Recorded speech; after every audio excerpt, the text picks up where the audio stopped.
Hola, ¿qué tal compañeros? Muy buenas tardes. Bienvenidos a esta sesión número 9 de nuestra materia de Introducción a la Biblia. Es un gusto nuevamente poder estar con ustedes, poder compartirles este video. Espero que las condiciones ambientales puedan permitir que este video pueda llegar a ustedes, que pueda ser bien escuchado, ya que por contingencias secundarias de Comisión Federal pues no me encuentro ahorita con energía eléctrica, así que pues bueno, estamos utilizando propiamente solo nuestro manual, no tengo acceso a computadora y estoy al aire libre, así que pues tenemos eco y ruidos ambientales, así que espero que se llegue la información con claridad sobre nuestra sesión 9, que es el canon en la Sagrada Escritura. Bien, vamos a iniciar. Primeramente hay que partir del principio tal de la palabra canon. Canon viene de una palabra griega, canon, que significa instrumento para medir, una medida, una norma, una regla. La iglesia primitiva empleaba para designar la regla de la fe y la regla de la verdad. ¿Okay? El canon para eso sirve, para determinar una regla de fe y una regla de verdad que marca la autenticidad de un libro, de una normativa. El canon bíblico e inspiración. El canon bíblico, como bien se dice aquí, es un catálogo oficial y definitivo que precisa cuántos y cuáles son los libros de los cuales está compuesto la Sagrada Escritura, la Biblia. En este caso, nuestro canon, nuestra regla, nuestra métrica o norma es un compendio de 73 libros, ¿verdad? El canon se aplica a toda la Sagrada Escritura, no propiamente a un par de libros. El canon se aplica a toda la Escritura misma. La Iglesia determina el canon. ¿Por qué razón? ¿Por qué razón la Iglesia determina el canon? Por la razón tal que la autoridad de Cristo le ha sido conferida a ella para esa cuestión y esa precisión de autenticidad, ¿verdad? La Iglesia descubre y enseña en la inspiración la verdad misma que la Biblia propone. No crea la inspiración por un decreto tal, sino que decreta cuáles son los libros que deben de incluirse en un canon bíblico a raíz de la inspiración misma. La canonicidad es el reconocimiento oficial por parte de la Iglesia a los libros inspirados y que se encuentran allí como 73 libros específicos para mantener la autenticidad y la materia de la revelación que Dios quiere mostrarnos a cada uno de nosotros. Respecto al Antiguo Testamento, es el punto que vamos a abordar. Los judíos evidentemente también poseían un canon bíblico, un canon de libros sagrados específicos. Muy bien. A esta razón, ellos tenían una producción literaria muy particular, muy específica, y el pueblo de Israel tenía una preocupación muy específica para escribir leyes, historia, tradiciones, el mensaje de los profetas y sobre todo cuanto quedó formado como una nación a partir del reino de David.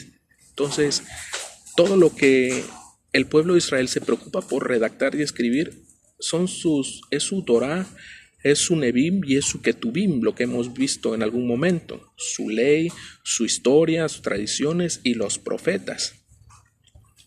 Entonces, no será sino hasta el reinado del hijo de David, en este caso Salomón, que se consolida una literatura histórica propiamente del mismo pueblo. En el proceso del discernimiento, el establecimiento del canon de la Sagrada Escritura ha sido un punto de llegada más posterior, ya que pues no ha sido primero el canon y luego los libros, no, sino que respecto a la métrica y al crecimiento de los libros, pues ha sido el canon mismo que se han ido adaptando. Las comunidades de la antigua alianza. El factor fundamental que se precisaba en ese entonces era para que este libro tuviera la canonicidad establecida o el proceso necesario para que fuera un libro verdaderamente inspirado, es que Dios iba iluminando al pueblo. El factor fundamental es que Dios ilumina al pueblo con su asistencia de sabiduría. Otro punto es que el mismo Dios, orientaba a la piedad la piedad judía hacia la veneración de determinados libros. ¿Okay? El mismo pueblo de Israel, en su sabiduría y en la inspiración misma de Dios, ciertos libros eran considerados como más excelsos, más elevados, para darle importancia inspiracional de la palabra que venía de Dios. Un tercer argumento es la declaración de un profeta, la declaración de un profeta. Cuando un profeta tal, Amós, Isaías, Jeremías, cualquiera que fuera el profeta, apuntalaba un libro muy específico, es que ellos agudizaban mucho el oído y decían, si el profeta está pronunciando este libro, es que goza este libro de esa originalidad divina que tiene un peso en nuestra acción humana, en nuestra cotidianidad de vida. Y por otra parte, en último punto, el peso de las tradiciones, el peso de la tradición del mismo pueblo, sobre todo en la línea del reinado, las grandes figuras que atribuían grandes acontecimientos y grandes situaciones para el pueblo mismo que le impactaba.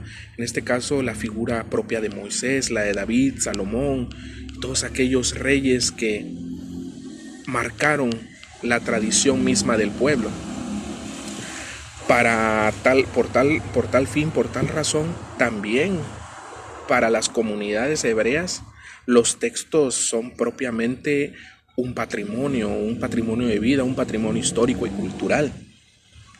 Por tal razón, el pueblo convertido como pueblo de Dios se hace acreedor y conservador de esa transmisión viva de canonicidad, de unidad a lo original.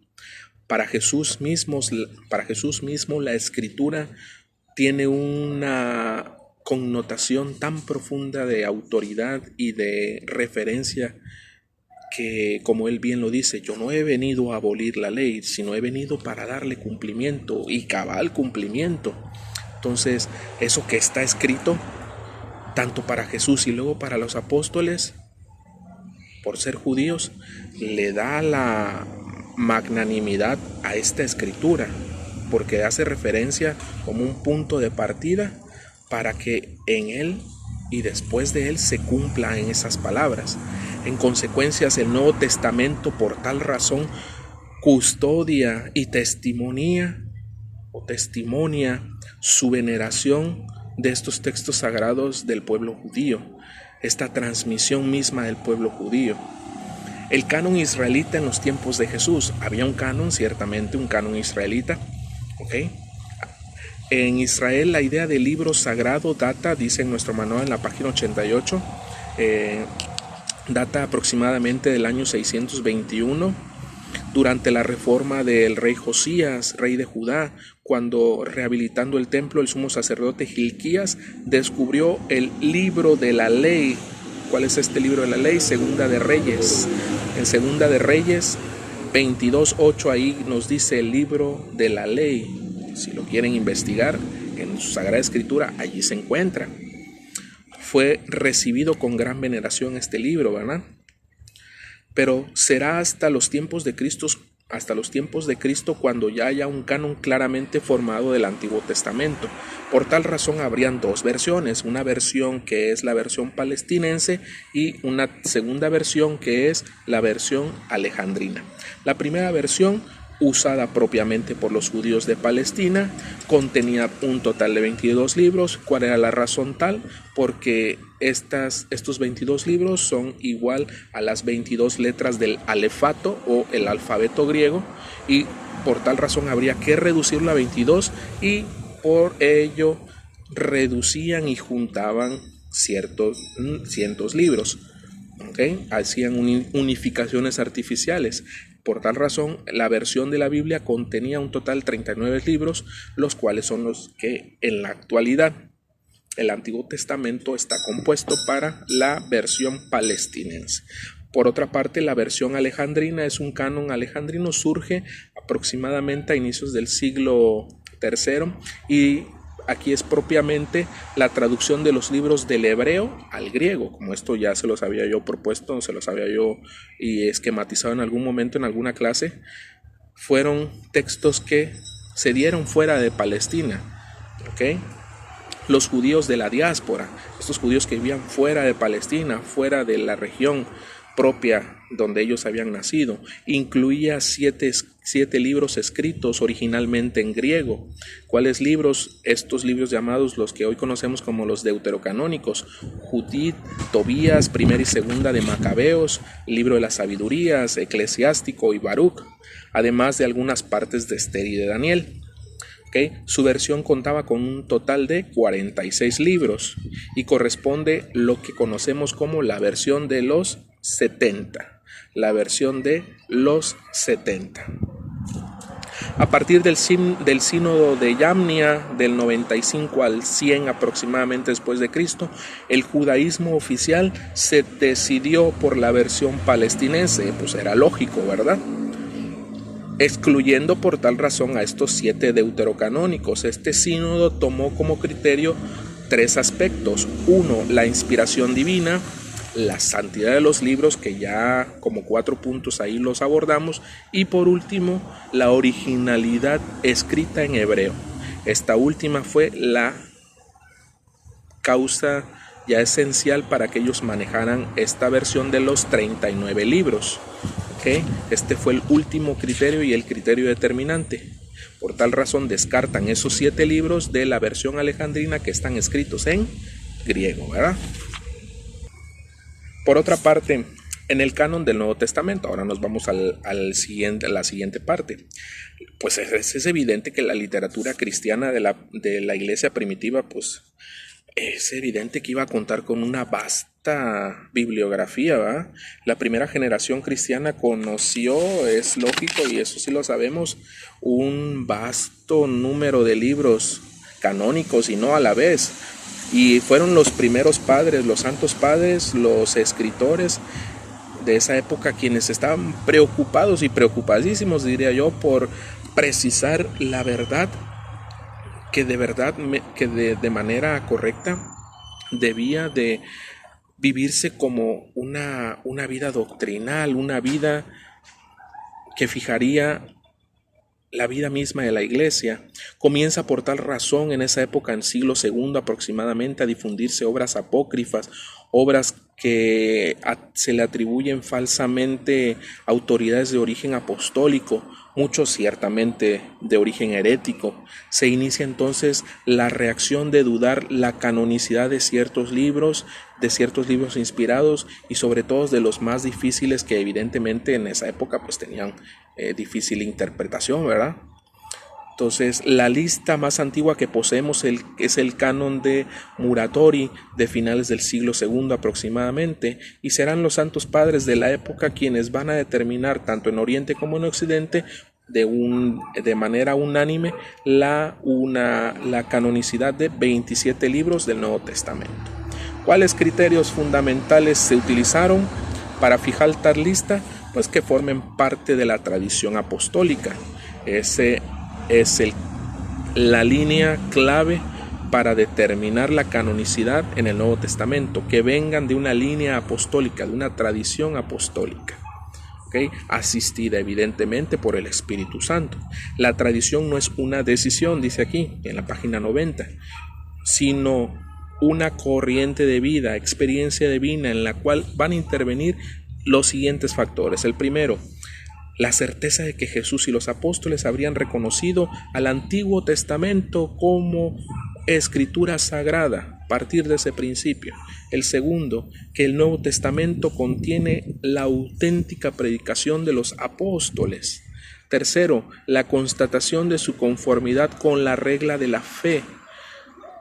Cuarto, el uso litúrgico antiguo y generalizado de las comunidades. Y por último, la capacidad de nutrir esos libros la vida eclesial de las primeras comunidades, de tal modo que el canon definitivo y concreto fue el que se especificó en Trento tras la Reforma Protestante, ¿verdad? Sabemos que todo este rollo del protestantismo que se dio en esa época, en el 1500 aproximadamente, pues era Trento quien va a reaccionar para delimitar ya propiamente la canonicidad en el uso de la iglesia hacia finales del siglo IV. Ya sabemos que pues esta oficialidad de estos libros de canonicidad pues ya fueron dados desde el concilio de Hipona en el siglo IV, año 393 más o menos.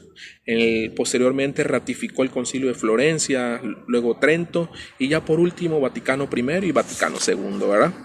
Entonces, como último punto, la observación complementaria de apócrifo. ¿Ya? Partimos de un falso principio, creemos que apócrifo es sinónimo de falso, ¿ok? Sin embargo, el término apócrifo viene del griego apókrifos, que significa oculto, secreto o no revelado. Normalmente tiene una intención de demostrar alguna teoría y pone a los autores, personajes bíblicos o de la iglesia primitiva, y en el caso del Nuevo Testamento, para darle la autoridad de lo que describen, aunque pueden, aquí es donde viene el detalle de un apócrifo, pueden tener datos auténticos y en general son libros llenos de fantasías, ¿verdad? Esto ya lo hemos abordado, y en algún caso errores doctrinales. Por tal razón, el error doctrinal no apegado a la tradición apostólica y mucho menos a la inspiración divina, pues hace que se sea descartado tal razón. Los apócrifos eran más dados a una investigación más gnóstica, ¿eh? Entonces por los apócrifos hemos descubierto el gnosticismo en la misma iglesia. Para los protestantes, los libros deuterocanónicos o del canon alejandrino, que es el del cual está compuesto nuestra Biblia, son llamados apócrifos, y a los que la Iglesia Católica cataloga como apócrifos, ellos lo clasifican como una literatura cristiana primitiva y es la que ellos tienen acogida. Estos últimos nunca confiesan cristianamente con su propio canon bíblico. Será en 1442 el Concilio de Florencia y posteriormente en el 1564 Trento quien darán la canonicidad de los libros en la Iglesia Católica como aquellos que siguen la tradición apostólica y se remontan a los tiempos de las primeras comunidades cristianas y sobre todo a la originalidad apegada a lo que con certeza Jesús y los apóstoles reconocieron del Antiguo Testamento y ellos mismos dejaron por escrito sobre su experiencia de vida con el Maestro. Pues muy bien, yo les agradezco este momento de encuentro, de verdad. Espero que sea de agrado tal, ¿ok? Creo que ya tenemos poca visibilidad, pero pues hemos concluido de manera muy concreta esta parte de la materia que pretendía yo comunicarles, ¿verdad? Entonces, les agradezco mucho este momento. Fueron unos 20 minutos bastante fructíferos, bastante rápidos. Ya se nos viene cayendo la noche, pero agradezco a Dios haberles compartido este momento y ya después en la clase pues podamos profundizar nuestra materia. Muchísimas gracias, que tengan buena noche. Dios les bendiga.